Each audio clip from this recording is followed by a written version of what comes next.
इसी में अस्थि कलश रखा हुआ है तथागत बुद्ध की। खुदाई हुआ तो 3 घड़ा मिला।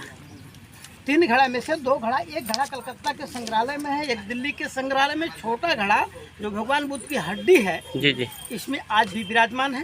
बूढ़ी के घर गए, भगवान बुद्ध भिक्षा पात्र लगाए और कहने लगे कि भिक्षान देहि, यानी भोजन। वो बासी भात रखी थी कि सुबह हम खाएंगे, कुछ नहीं था उसके अंदर। वही बासी भात उठा करके भगवान बुद्ध के भिक्षा पात्र। Your country, your France. हम लोग कपिलवस्तु के पास पहुंच चुके हैं। कपिलवस्तु का देखिए बोर्ड लगा हुआ, यूपी में जो कपिलवस्तु पड़ता है उसके पास हम लोग हैं। देखिए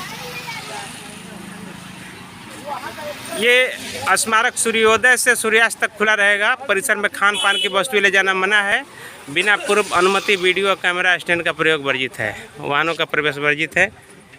बस इधर देखिए गेट अंदर में है, वो चल करके दिखाऊंगा आप लोगों को। ये भानु जी आप कहाँ पर आए हुए हैं? हमारे कपिलवस्तु यूपी इंडिया।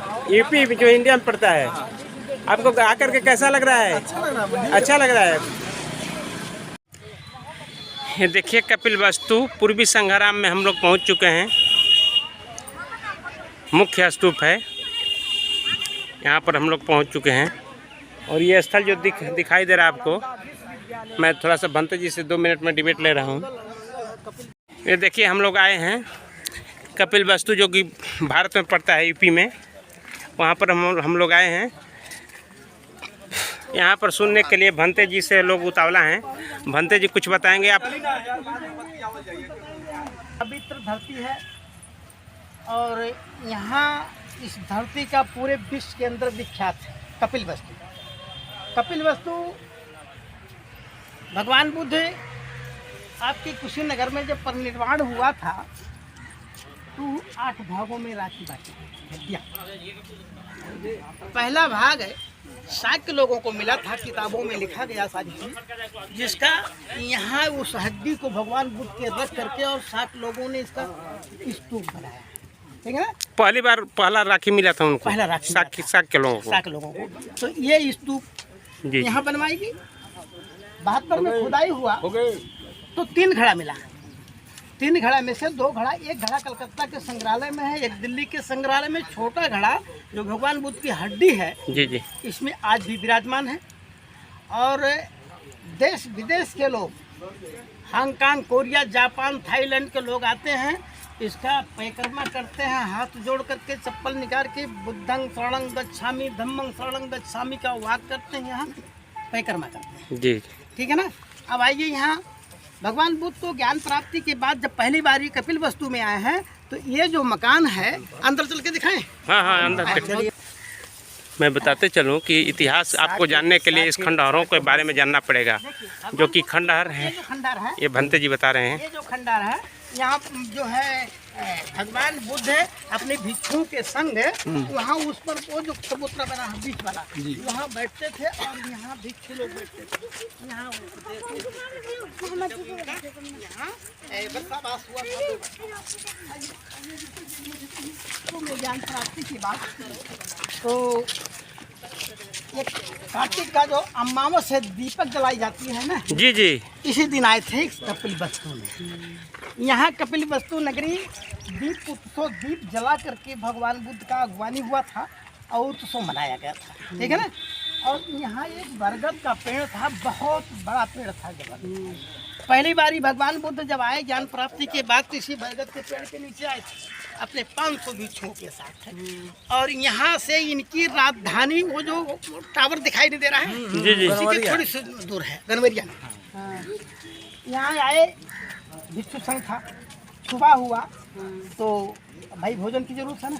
सारे भिक्षुओं को आदेश मिला, भगवान बुद्ध ने कहा कि जाकर के गांव में जाकर के भिक्षाटन करो, भोजन मांग करके अपनी भूख को मिटाओ। और भगवान बुद्ध यहाँ से उठे, एक जसोधरा गार्डन है, आज भी मौजूद है, जसोधरा वन। वहाँ चंडालों की बस्ती थी।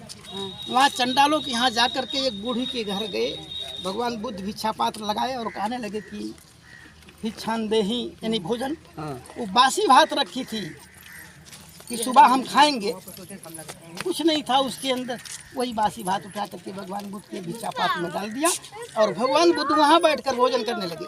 वहाँ से एक आदमी आया, राजा सिद्धोधन को इनके पिता को बताया कि राजकुमार तो भात मांग कर खा रहे हैं चंडाल की बस्ती में। तब राजा यहाँ से जा कर के पहुँचे, कहें कि राजकुमार क्या तुम्हारे नगरी में, तुम्हारे इस राजधानी में भोजन की कमी है? तो भगवान बुद्ध ने कहा कि मेरा कहाँ राजधानी है, मेरे पास कहाँ राजधानी है, मेरा राज तो मेरा भिक्षु संघ है ना। आप निमंत्रण नहीं दिए तो मैं आपके यहाँ भोजन कैसे करूँगा, ठीक है ना। तब जा कर के उन्होंने स्वीकार किया, कहा कि बनते आज कल मेरा आपका निमंत्रण मेरे यहाँ है। तो बुद्ध ने कहा ऐसा नहीं मानेंगे, भिक्षु संघ के बीच में आइए। तब राजा सिद्धोधन यहाँ भिक्षु संघ के बीच में आए और भोजन के लिए आमंत्रित किए, ठीक है ना। अब आइए देखिए, यहाँ ये सम्राट अशोक ने बनवाया था इसको। यहाँ जंगल था बहुत बड़ा बड़ा, यहाँ मोटा मोटा पेड़ हम लोगों की जानकारी में था। ये भगवान बुद्ध को रहने के लिए, ये भगवान बुद्ध को रहने के लिए ये बड़ा मकान जी भगवान बुद्ध को रहने के लिए।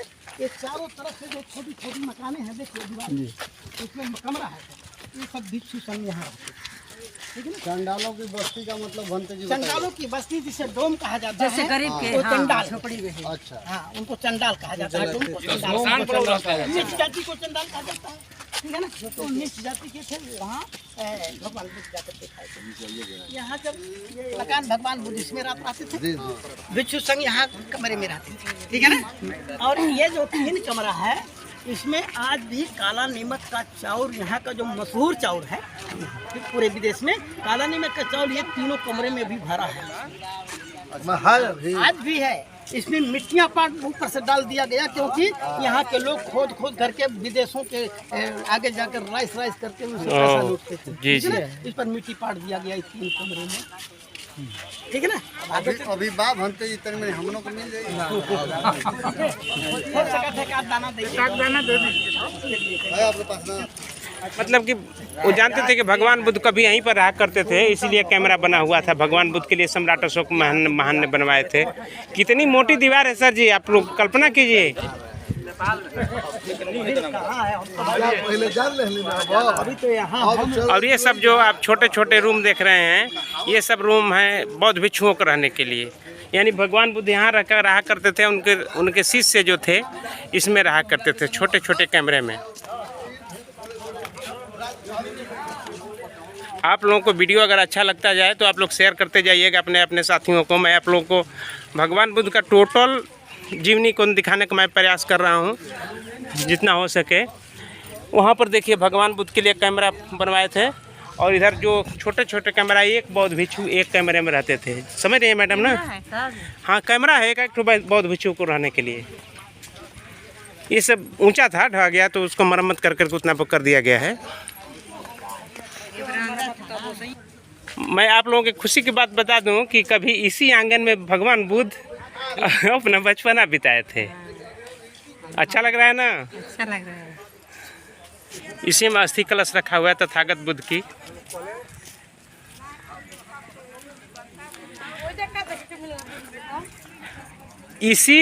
उसी आंगन में तथागत बुद्ध बचपना बिताए थे, उसी मिट्टी में पले बढ़े हुए थे, वहीं पर उनका घर है। और ये जो आप स्तूप देख रही हैं बड़ा सा, इस स्तूप में उनकी अस्थि कलश रखी गई है।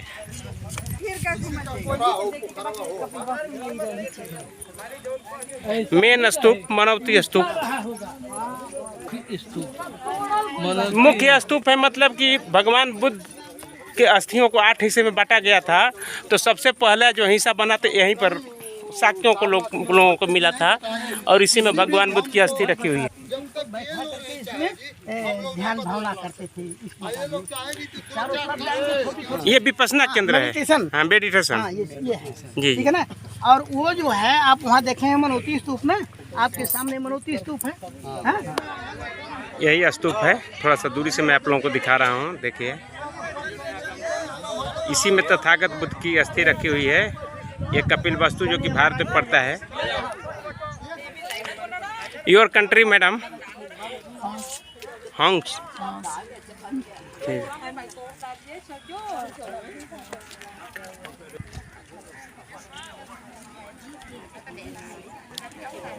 नमो बुद्धाय। नमो बुद्धाय।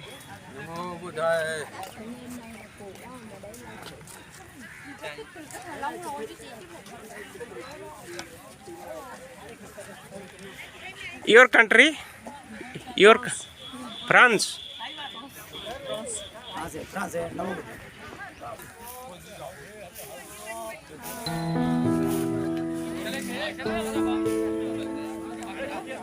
ये फ्रांस के लोग हैं, आए हैं बुद्ध के दर्शन के लिए।